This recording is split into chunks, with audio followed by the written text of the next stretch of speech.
and welcome back to another one of the video features for the Immersive Worlds Handbook. And today I am outside of Reno, Nevada at a Boomtown Hotel and Casino. I want to take you inside today and show you some of the theming. And this is, as you'll see shortly in the video, this is a hotel that uses a Boomtown Old West kind of theme, in part connecting to the legacy of mining and the gold rush here in Nevada and parts of California. So let's step inside and take a look at some of the theming today. So here at the doors of Boomtown, a little hard to see, but you can see there's a representation here of sort of a Pony Express type scenario with people in a carriage being pulled by horses. So right at the entrance you get a little bit of a symbolic representation in terms of... And so here near the front desk we have a representation here of a historic area.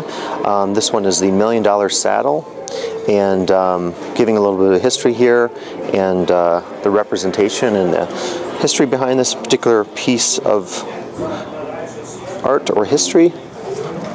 And back through here also you can see the decor is pretty significant and representative of what we might expect in a casino called Boomtown. So we have the Wild West, 6-shooters, rustic kind of interiors. So you can see here you have cowboy hats represented here in one of the art displays. So they do a good job here near the entrance in terms of representing in a relatively small space some of the ideals you might expect of a Boomtown and kind of the Wild Wild West.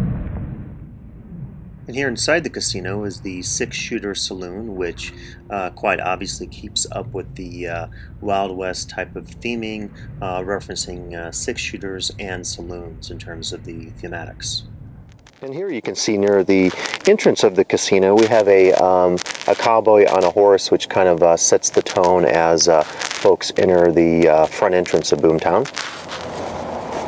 And so I'm exiting Boomtown, and there isn't actually a significant amount of theming inside. There's a couple of representations. There's references, as you saw, to the 6-shooter saloon, some stuff near the small registration desk, and also some signage in the parking lot, representations of sort of symbols of the Boomtown era and the gold rush and the Old West, and also inside some interior signage that has reference to cowgirls and cowboys near some of the restrooms.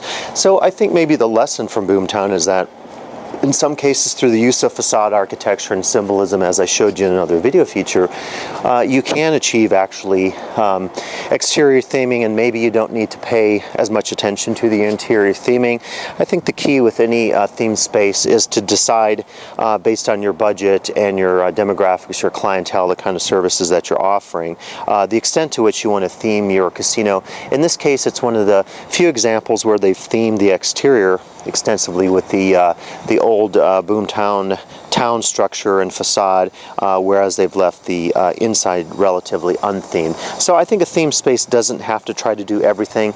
It can maybe do some things successfully and leave other things perhaps to the imagination or left up to the guests to enjoy in other perspectives. So I will see you again for continuing features for the Immersive Worlds Handbook.